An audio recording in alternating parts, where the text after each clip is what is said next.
One of the latest NHS staff victims of the pandemic was a pregnant nurse working at the Luton and Dunstable University Hospital. Mary Agyapong, who was 28, said to be a highly valued and loved nurse who'd been admitted to hospital last week. And doctors say her child was delivered successfully and is doing very well. Among other NHS staff who've died is Dr. Peter Tunn, a specialist at the Royal Berkshire Hospital. The total number of NHS staff who've died so far is 45. Our correspondent Andy Moore has more details.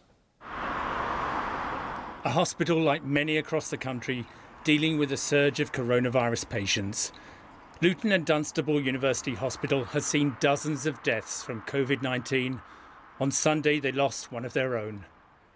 Mary Agyapong, also known as Mary Mo, was 28. She'd been a nurse for several years after completing her training in the UK. It's understood she'd been working during the latter stages of her pregnancy, but her NHS trust says she was not treating coronavirus patients. She tested positive on the 5th of April and she was admitted to hospital 2 days later. Her daughter was delivered by caesarean section when her condition worsened. David Carter, the chief executive of Bedfordshire Hospital's NHS Foundation Trust, said, "Mary worked here for 5 years and was a highly valued and loved member of our team, a fantastic nurse and a great example of what we stand for in this trust. Our thoughts and deepest condolences are with Mary's family and friends at this sad time." A fundraising page has been set up online for Mary's family. It describes her as a blessing to everyone she came across. It adds that her love, care and sincerity will be irreplaceable. One person who gave money said Mary's memory would live on in her beautiful baby girl. Andy Moore, BBC News. With me is Hugh Pym, our health editor, who's with me once again. Can I ask you about the official briefing today, Hugh, about the figures? Did you detect any suggestion or hint from the government's experts that we might be heading towards some kind of improvement? Well, Hugh, quite a lot of interest has been taken in a remark by Chris Whitty, the government's chief medical advisor, at the briefing, when he said we are probably reaching the peak overall, and he talked about a flattening of the curve. So what was he talking about? Well, one of the charts shown was for hospital patient numbers in different parts of the UK, and you can see there in London they've come down a bit, that red line, pretty flat elsewhere, up a bit in the east of England, fairly flat in Scotland and Wales, no data available from Northern Ireland. But then he went on to say we're not yet at the point where we can confidently and safely say that this has gone past the peak and we can start thinking about the next phase.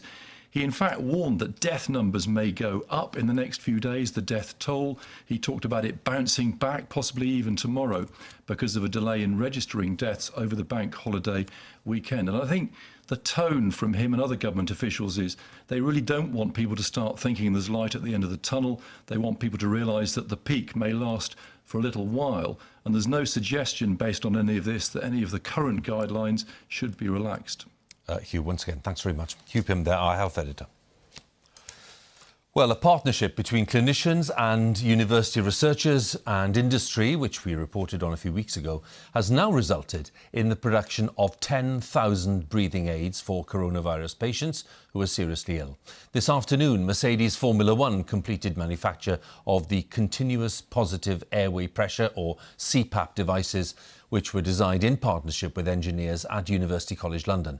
Initial trials suggest that they may be able to save more patients from needing the use of ventilators. Our medical correspondent Fergus Walsh has the story.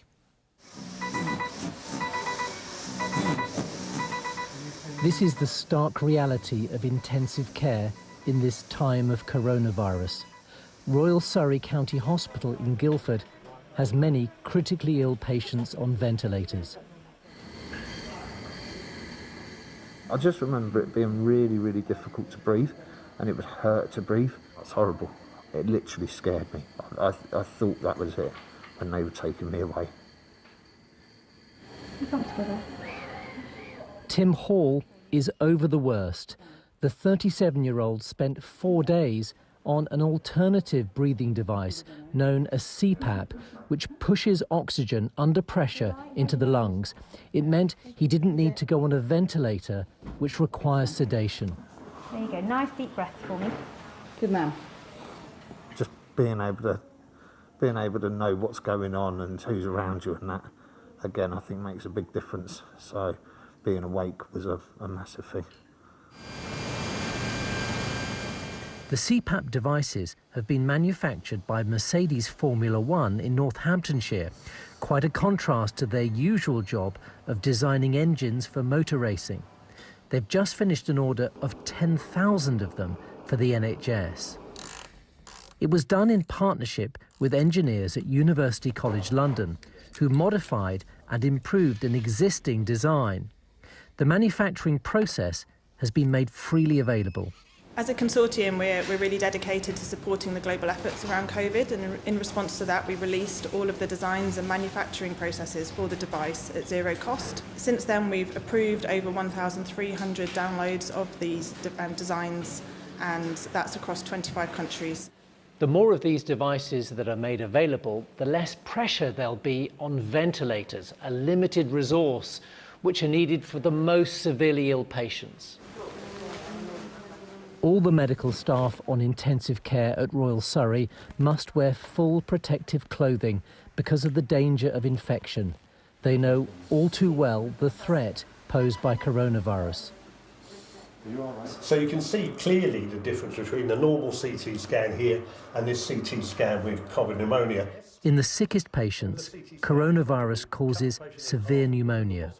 Well, what it tells us is that the lung tissue is damaged, and the damage is associated with leakage of fluid and cells into the lung, so it stops the little balloons in the lung, the alveoli, working properly.